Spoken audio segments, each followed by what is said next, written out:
আলাইকুম। আজকে আপনাদের সাথে শেয়ার করতে যাচ্ছি হচ্ছে কাঁচা কলার একটা ভর্তা রেসিপি। খুব সুন্দর, খেতেও দারুণ মজার, ইজি। তো চলুন দেখে নেওয়া যাক রেসিপিটা। আসসালামু আলাইকুম। আজকে আমরা একেবারে কলা গাছ নিয়ে হাজির হয়েছি, প্রচুর পরিমাণে কলা নিয়ে হাজির হয়েছি। তো কলাগুলোকে আজকে হচ্ছে ভর্তা করা হবে। তো কাঁচা কলার এই ভর্তা বানানোর জন্য দেখুন আমরা কিভাবে কুচি কুচি করে নিচ্ছি কলাটাকে। দেখুন সেভাবে কুচি কুচি করে নেব। প্রথমে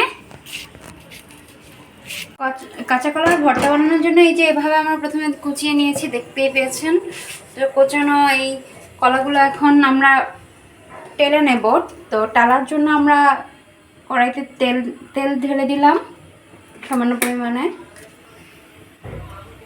তারপর দেব হচ্ছে তেলটা একটু গরম হোক। এরপর যে আমরা কালো জিরে ফোড়ন দিয়ে দিলাম বেশ খানিকটা পরিমাণে। তারপর দিয়ে দিয়েছি কয়েকটা কাঁচামরিচ।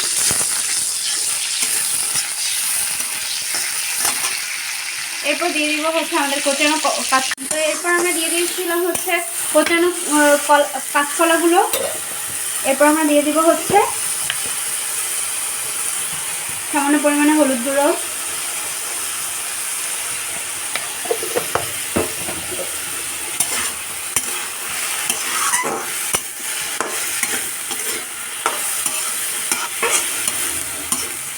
একটু ঢাকনা দিয়ে কলাটাকে সেদ্ধ হতে দেব।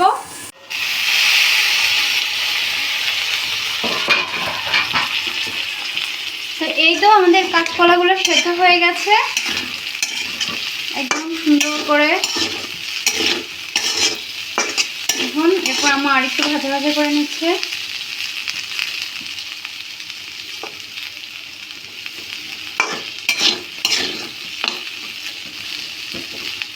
এই তো ব্যাস, এরপর আমরা এটাকে নামিয়ে ফেলবো। এই তো আমাদের টেলে নেওয়া কাঁচা কলাগুলো এখন আমরা বেটে নেব। তো আমরা প্রথমে এখানে নিয়ে নিয়েছি হচ্ছে তেলে ভাজা শুকনো মরিচটাকে আগে বাটবো সামান্য লবণ দিয়ে, মানে স্বাদ মতো লবণ দিয়ে।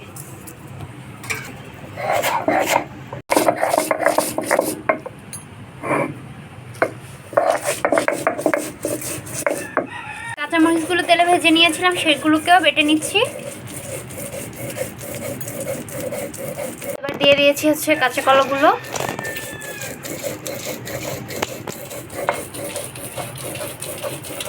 সেটা দিয়েও বেটে নিচ্ছি।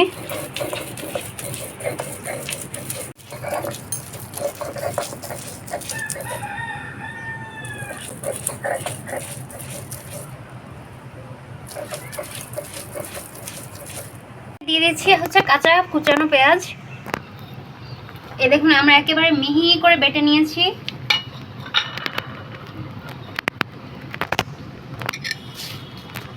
কালারটা এত সুন্দর, বলতে একটা কালার এসেছে, কিন্তু আমার ফোনে কালারটা সুন্দর আসছে না।